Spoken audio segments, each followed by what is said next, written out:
I haven't mentioned this until now, but my first book story was written based on my own experiences. The audience murmured in shock at this sudden confession. What? My parents, confused by the situation, were startled by the audience's reaction. I intend to ensure they never lift their heads to walk outside again. Dressed in a pure white wedding gown, I made my first and last challenge against my parents who had betrayed me. My name is Violet Howard. I am 30 years old. A life full of ups and downs and complex turns, that's the perfect way to describe it. I have a brother named Barton, who is 3 years older than me. Since childhood, with his fair skin, large eyes, and rosy cheeks, my parents would proudly show him off as if he were an angel. Even as he grew, he retained his beauty, excelled in his studies, and had such a kind personality that he was always the center of attention. In contrast, I was born large, with small eyes, and was often mistaken for a boy. I was deeply hurt when I overheard my parents laughing about how I wasn't the angelic baby they had hoped for, but instead, they were disappointed by how ugly I was. I was constantly compared to my older brother, both in appearance and performance,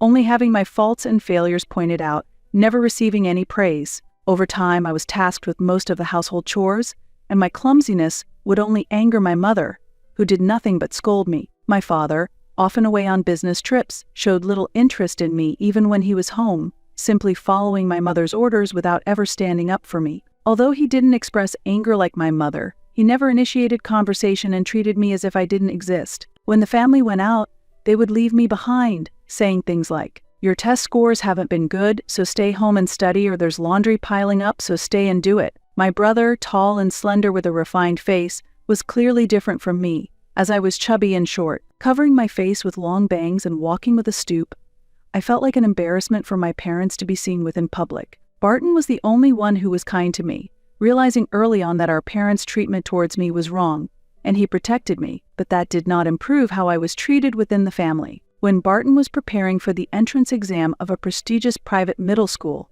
my mother ordered me to vacate my room as my presence was a disturbance to his studies. "How will you take responsibility if Barton fails his exams? He is studying to become a doctor, and you must support his dream," my mother said, instructing my father to move my belongings to a storage space under the stairs. My parents occupied the living room, and I had no choice but to stay in that cramped space. I endured, thinking I could return to my room once Barton finished his middle school exams. However, even after Barton passed, I was not allowed back in my room on the pretext that I would disturb his daily studies, and I ended up living permanently in the storeroom. By the time I was in my final year of middle school, my family was planning a move. They planned to relocate near the university Barton hoped to attend, though he hadn't yet been accepted. "Will I have my own room after we move?" I couldn't help but ask my mother one day. To my surprise, she responded cheerfully with an unexpected answer. "It will be tough to commute to middle school from the new house, right? So you should live with your grandmother. Everything is already arranged."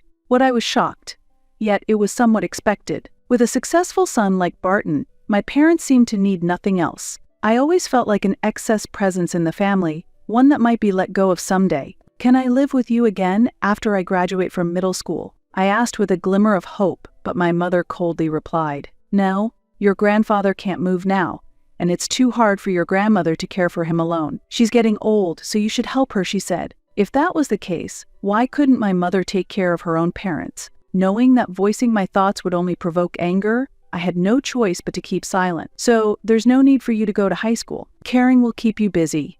And with your abilities, it will be hard for you to find a good job, even if you graduate." My mother actually said this to me. Although it was different from the prestigious school my brother attended, I had been diligently studying for the entrance exam of the school I had chosen. I used the cramped storeroom as my room, turning a cardboard box into a desk, studying late into the night. "Since your brother will be going to medical school, we will need more money. Once you graduate from middle school, you should work and contribute financially to the household. We raised you after all, so it's only natural," my mother stated. Being asked to leave home to provide care and contribute to the household finances was so unreasonable that it left my mind in turmoil. As I held back tears and remained silent, my mother sighed and said, "You really are gloomy.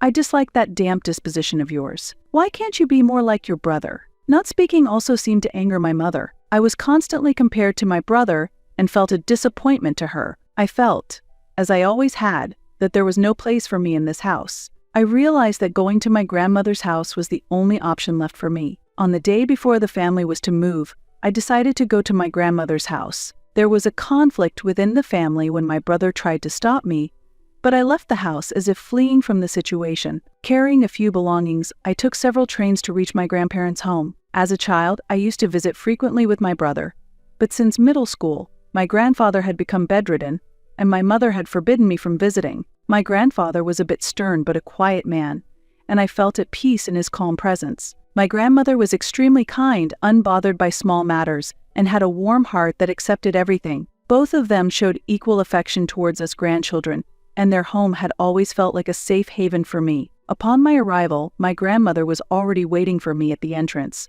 Despite some anxiety about our long-awaited reunion, she immediately burst into tears of emotion and hugged me upon seeing me. "I'm sorry.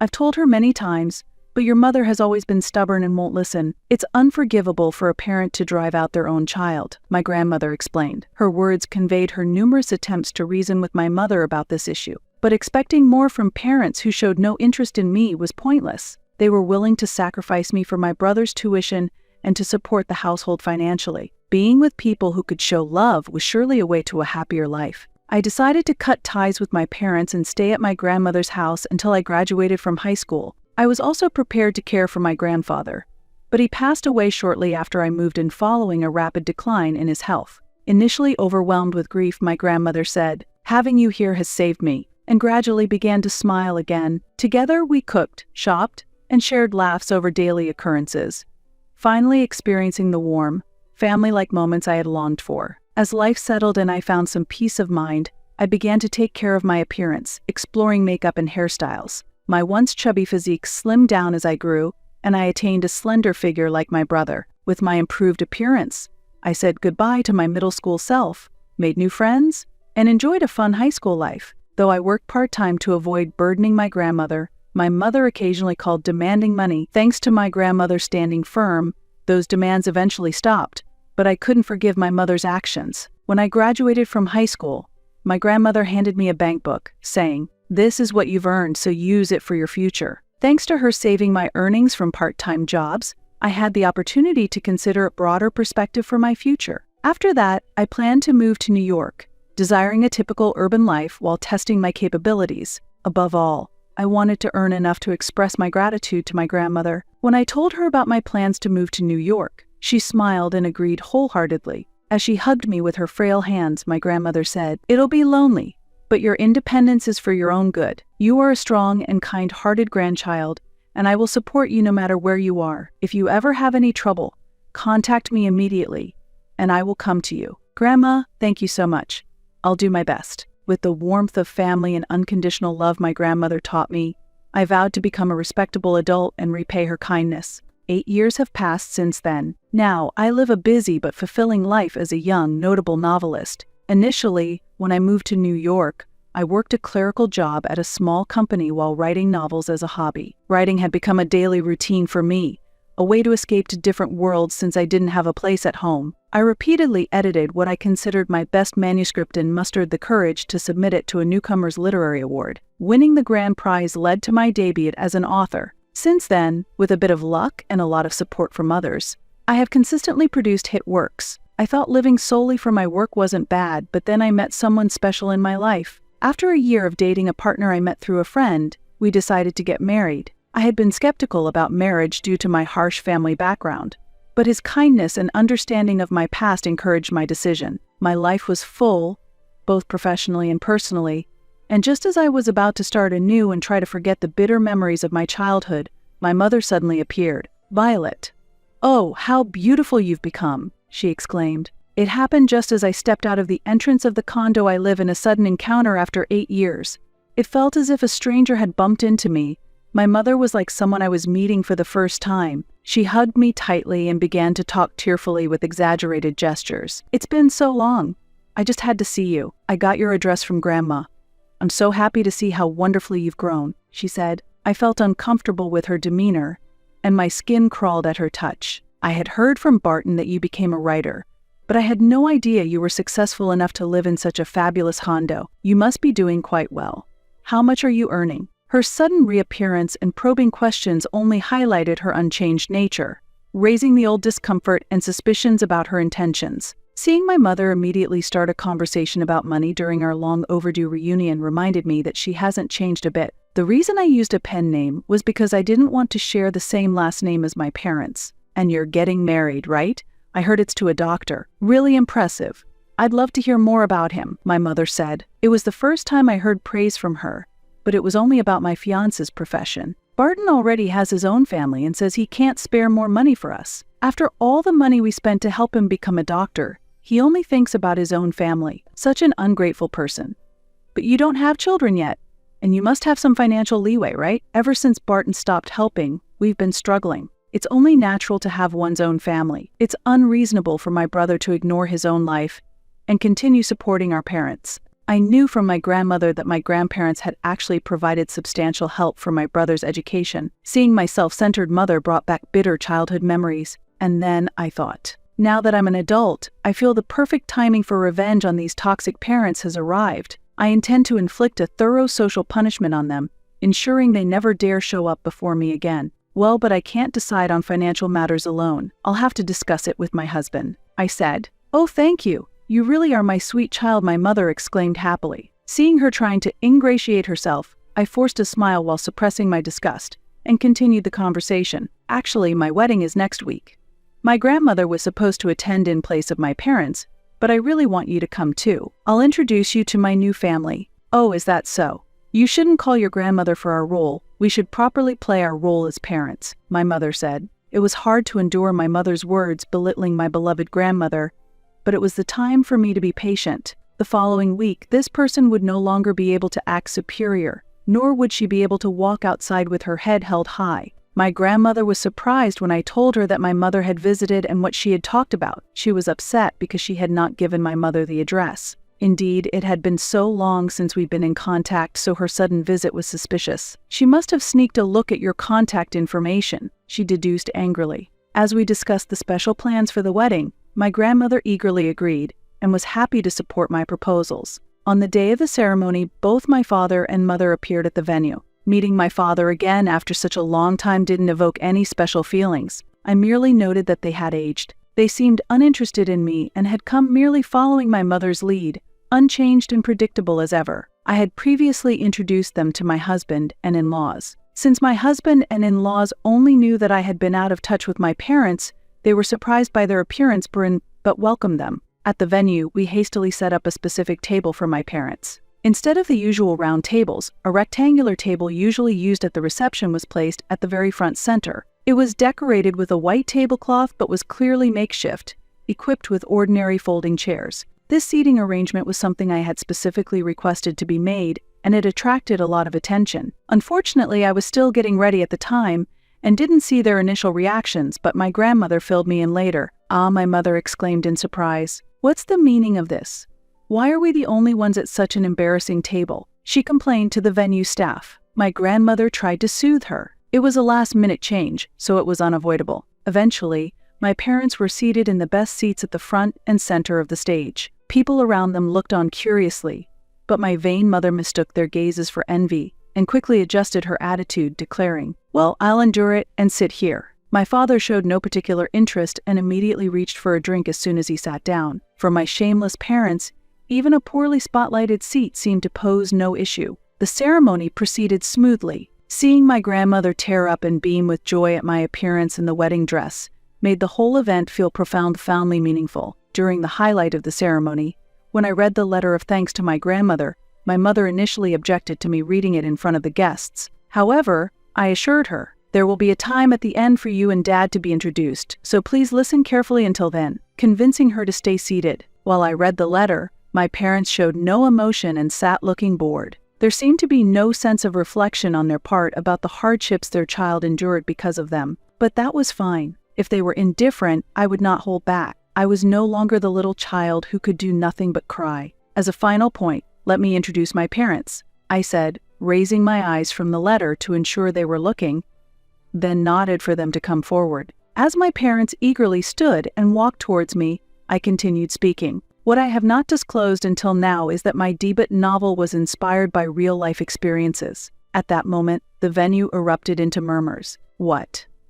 My parents seemed confused by the reaction of the crowd. The debut novel. which won a Newcomer's Award and became a bestseller, had made me a well-known young author. However, my disinterested parents seemed to not even understand the contents of that book. As those who have read my book might know, the protagonist is mistreated by their parents from a young age and ultimately abandoned. I, too, was constantly told I was inferior compared to my brother and grew up being negated in everything. Whenever the family went out, I was always left behind to take care of the house, I explained. But in my 3rd year of middle school, I was discarded by my parents and told to live with my grandmother. I was forced not just to forego high school, but to work and help support their household while caring for my grandfather. Gasps of surprise rose from the venue. It's unbelievable. After treating their own daughter like that, how can they show their faces at her wedding where the criticisms heard around? These revelations not only served to expose the truth, but also to finally hold my parents accountable in the eyes of those who had once known us as a family. Such a thing was true. Truly appalling murmurs of astonishment echoed through the room. My mother attempted a rebuttal. "Violet, don't say it like that. We just asked Grandma to help out a little with raising you." Just help out?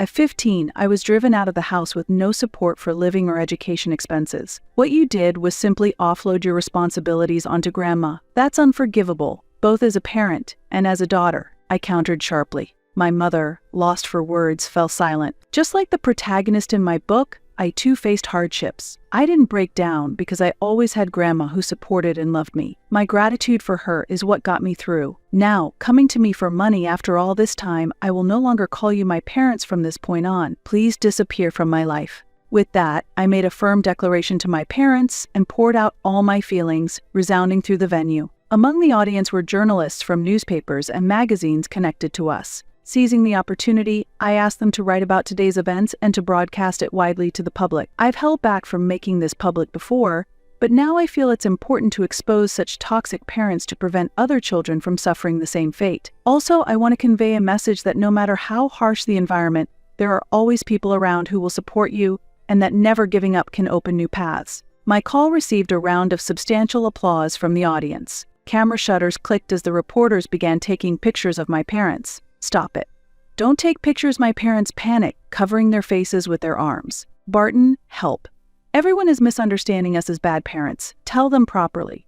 Tell them we're the parents who supported you all the way through medical school. My mother cried out. That's right, we paid high tuition fees thinking of your welfare. Tell everyone that, my father added. Even at this point, they continued to deny their faults and struggled futilely. In response, my brother, who had remained silent until now, finally exploded in anger. Enough.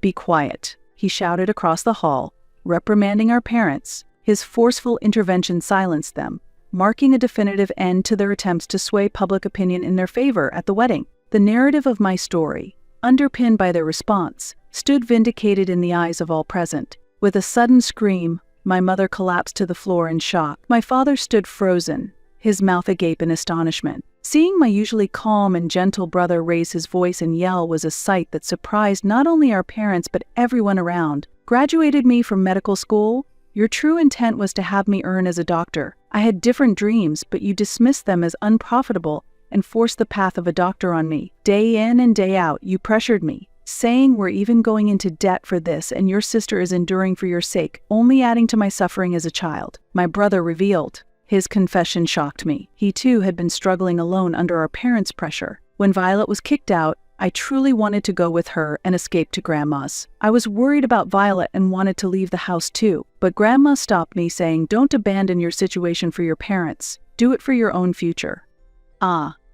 That was the first time both our parents and I had heard this. I had no idea my brother had been carrying such feelings all this time. At first, I was forced into it, but eventually, I came to want to help people as a doctor. Grandma saw that in me and advised me to use even the worst parents to realize my dreams, telling me Violet will be okay without her belief in me. I would have run away instead of becoming a doctor. Now that you can't extract money from me and are even trying to profit from the daughter you discarded, it's clear there is a problem with you as human beings. I want to make it clear at this point, I am severing ties with you, so please never show yourselves to us again, my brother declared firmly. Overwhelmed by his resolute stance, our parents were left speechless. As cameras began to click once more, they panicked and started running towards the venue's exit. Their fleeing figures were also captured on camera. My brother and I exchanged a look and nodded at each other. We are adults now. No longer will we allow ourselves to be manipulated by such toxic parents. I'm sorry things turned out this way. I apologized to my husband,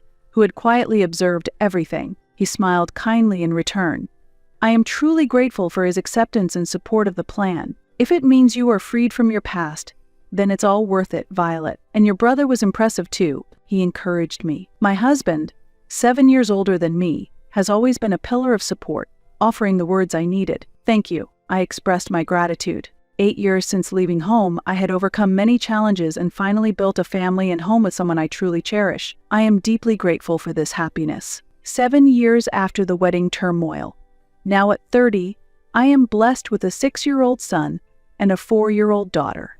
My husband, a doctor, used to have a hectic schedule but left his position at the university hospital to take over his family's clinic. This change has given him more time to spend with us. Recently, we enjoyed a family vacation with my grandmother and hosted a Christmas party with my brother's family. Celebrating Christmas together, we deepened our familial bonds in ways I couldn't have imagined in the past. It brought me immense happiness. As for my parents, the incident at the wedding attracted more attention than expected, and the backlash they received was severe. Initially insisting they were blameless, the cold stares and criticism from relatives, friends, and neighbors eventually led them to reduce their public activities. They significantly damaged their social credibility and, finding it very difficult to continue their former lifestyle, decided to move to a remote rural area where nobody knew them. In this new place, they managed with day labor while slowly depleting their modest savings, trying to live as inconspicuously as possible. However, their nature hasn't changed, and their conversations often include bragging,